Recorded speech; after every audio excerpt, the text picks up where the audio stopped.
Je suis Laure Michel, je suis coach, facilitatrice et formatrice depuis une quinzaine d'années et depuis 4 ans dirigeante de Quintessence Coaching, qui est un cabinet qui a pour ambition d'accompagner le développement du potentiel des leaders dans les entreprises. Cela signifie que, à travers des démarches de coaching individuel ou collectif, de l'animation d'ateliers, de séminaires, de parcours de formation, j'aide les dirigeants, les managers et de façon plus générale tous les acteurs clés du changement à développer leur efficacité relationnelle et opérationnelle pour leur permettre de mieux performer dans leurs organisations.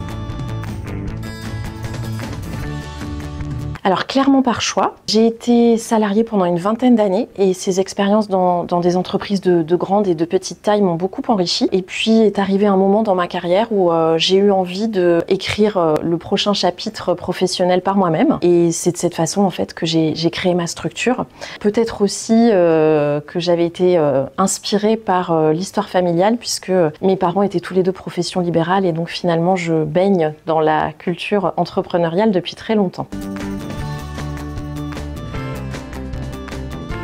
L'entrepreneuriat, pour moi, c'est avant tout être indépendant. Et être indépendant, c'est pas juste un statut, c'est aussi une philosophie. La première valeur, qui est vraiment la valeur cardinale pour moi, c'est la liberté de choix, de décision, de pensée. Donc ça, c'est quelque chose qui me tient vraiment à cœur. Une autre valeur qui est importante pour moi, c'est le plaisir. À la fois le plaisir dans les démarches que je peux proposer à mes clients, mais aussi le plaisir que j'espère pouvoir partager avec eux et leur faire partager. Je crois que la façon dont j'aborde mon métier a aussi pour vocation justement d'apporter un peu de joie dans des environnements qui sont parfois très contraints. Et puis une autre valeur qui est vraiment chère à mon cœur, c'est l'authenticité. Alors l'authenticité pour moi ça englobe à la fois une certaine sincérité, le respect aussi des personnes que j'accompagne, la confiance que je leur porte et donc ça c'est aussi quelque chose qui me tient à cœur. Et puis je dirais la dernière pour en choisir 4, c'est l'audace.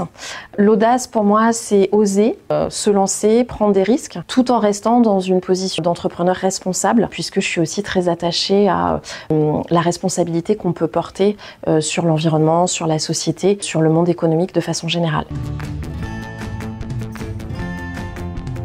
Ce qui me fait lever le matin, c'est la curiosité de la découverte de la journée qui démarre.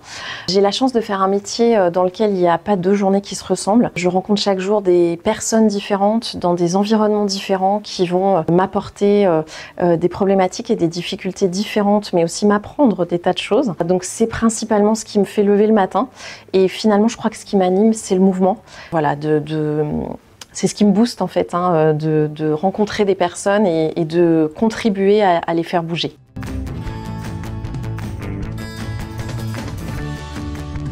Ma conviction, c'est que les erreurs d'aujourd'hui, c'est ce qui constituera l'expérience de demain. Je suis assez alignée avec la philosophie de Mandela qui disait « je ne perds jamais, soit je gagne, soit j'apprends ». Alors évidemment, j'apprends beaucoup, j'en apprends tous les jours, mais j'ai pas le sentiment qu'il faille peut-être s'empêcher d'engager des actions en ayant peur de faire une erreur. Au contraire, c'est même un conseil que je pourrais donner pour le coup à quelqu'un qui aurait le projet de se lancer dans l'entrepreneuriat. C'est à un moment donné d'oser se lancer. Des difficultés ne manqueront pas de survenir, mais on peut pas tout anticiper. Et c'est aussi ce qui fait la richesse de cette expérience-là. Et puis, si je devais donner un autre conseil, ce serait aussi de bien s'entourer quand on démarre dans la création d'une entreprise, parce que le parcours n'est pas toujours simple, de s'entourer à la fois de personnes bienveillantes qui sauront être des soutiens dans les moments de doute, mais aussi peut-être de personnes qui sont un peu différentes de ce qu'on est soi-même, qui viendront peut-être nous bousculer parfois dans nos certitudes parce que c'est aussi ce qu'il est nécessaire parfois d'avoir autour de soi pour prendre certaines décisions.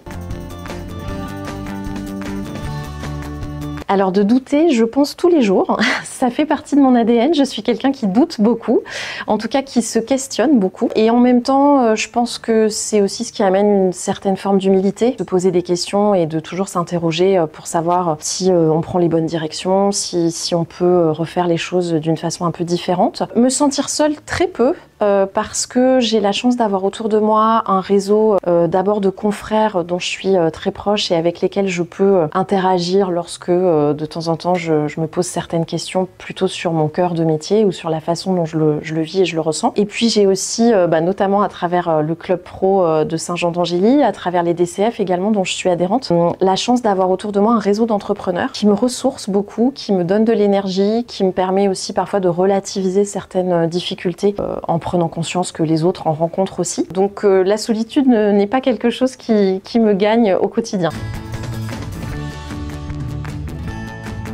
Alors demain c'est l'inconnu, mais c'est aussi ce qui est exaltant. Ma conviction, c'est que on vit aujourd'hui dans nos entreprises et dans la société de façon générale une période de grande transformation. On voit bien avec la transition écologique, avec les jeunes générations qui arrivent sur le monde du travail et qui bousculent beaucoup de certitudes, avec l'intelligence artificielle aussi qui commence à faire partie de nos quotidiens. Le monde de l'entreprise notamment change. Ma conviction, c'est qu'on ira vers toujours plus de besoins de relations, de connexion, de communication. Et donc je pense que la fonction du coach sera peut-être réinventée, mais qu'il y aura toujours une place pour mon métier. De là à savoir quelle sera cette place et comment tout ça se traduira concrètement, aujourd'hui ça reste assez mystérieux, mais je trouve que c'est aussi exaltant pour les prochaines années.